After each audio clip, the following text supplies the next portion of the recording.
We have local campaign 2016 coverage for you now. There's a race for mayor in North Providence. Last week, we had Mayor Charles Lombardi in studio, and joining us is his challenger, Town Councilwoman Kristin Catanzaro.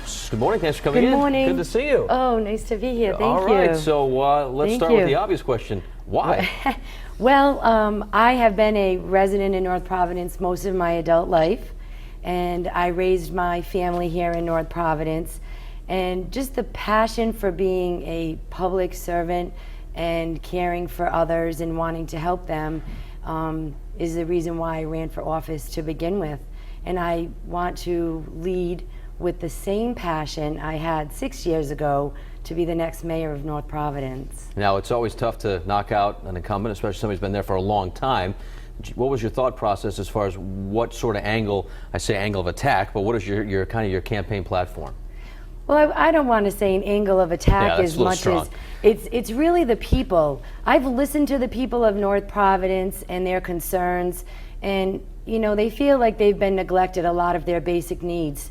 One of my big reasons for running is planning.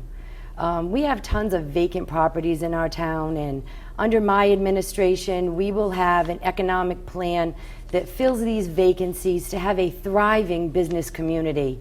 That will only increase our revenues to the town to hope decrease the tax burden on the residents. And we want to be proud of our community as a whole. And under my administration, we will have a thriving community. Mayor Lombardi took some issue with your assertion that there's a rat problem in that area of the state. What was your thought on that? Well, once again, you need to listen to the concerns of the residents. And if the residents are telling you that they've never had a rodent issue, particularly down in the Lymansville area, you need to listen to their concerns. You can't deny it. You need to offer assistance to help, you know, eradicate the situation. And he denied it, and that was very discouraging to the residents. And they came out to council meetings and they said, we've never had rats, we've had garbage in our yards, and we've had animals for years, but all of a sudden now there's a rodent problem.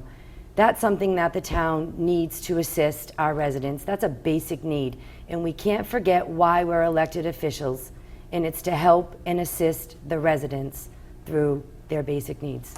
Do you get a sense, based on campaigning and being out and about and meeting with residents, a level of frustration, or do you get some pushback from people that say, well, we like it the way it is? What has been your gauge, the temperature gauge, as you've been campaigning? Thank you. I feel that there is definitely a level of frustration. What's happening now, it's a political year, and things are getting done. And that's the old school way of thinking. And with good planning, our parks would not be in deplorable condition, our streets wouldn't be so look so bad. And these are things that have to continue throughout the years of an elected official's office, not just during an election season. And it's quite obvious to the people that it's only being done now after 9.5 years of neglect because he's up for re-election.